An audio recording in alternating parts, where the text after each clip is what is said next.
What's up?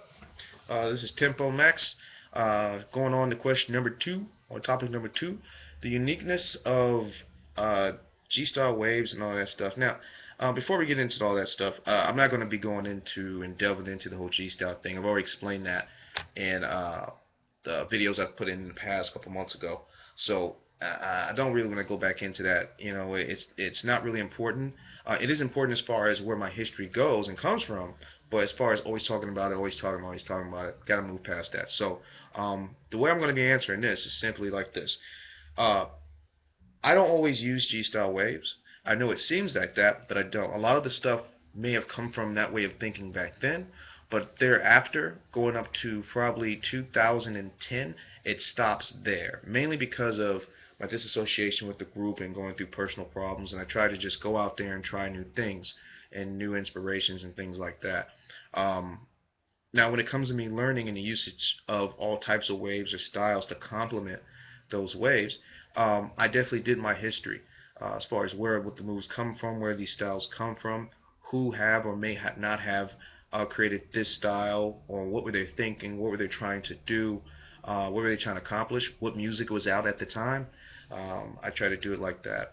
Uh, my main focus was to make sure that whatever pattern I created made sense when it comes to waves, and I believe that's probably what makes me stand out, is that I try to take a break from what's normal, where you have patterns that are G-style-esque or taco-esque or anything like that. I tried to go somewhere else with it, which was a good thing of me getting that type of training from Slick and learning from Junior, Boogaloo, and taking bits and pieces that I could and revamping them to fit my body and my own needs.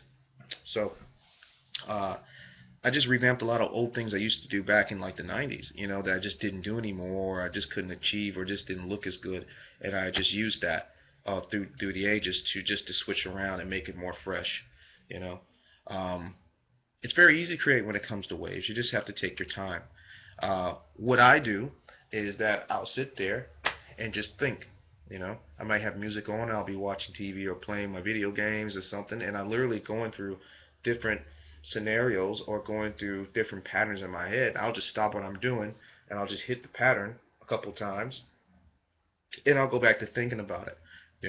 So it's not really easy to just sit there and do it, but in the long run, just sitting there and just doing it and thinking it out and being very methodical about what you want to achieve definitely helps. It helps a lot. So stick to it, and you got to learn how to practice properly. You can't just practice and go get down a bunch of around a bunch of friends. Yeah, that's a type of practicing, but proper practicing or practicing smart is going move for move and making sure all your material is clean, because you don't want to go out there looking half-ass, because it's embarrassing. If somebody might take a video, and it's more common now, so you don't want to be looking whack. You don't want to look like you're slacking off or you're sloppy or something like that. You always want to be clean, when it comes to those waves. Uh, I use a lot of styles that complement what I do as far as waving. Mainly the stuff that I personally created based off of popping or what has ever been in popping. I just took that and I just flipped it, and completely changed it over. I mean, I have stuff that's in my head that doesn't even look like popping, but it's still classified as popping for some reason because it still fits the criteria. Especially when it comes to waves. And that's about it.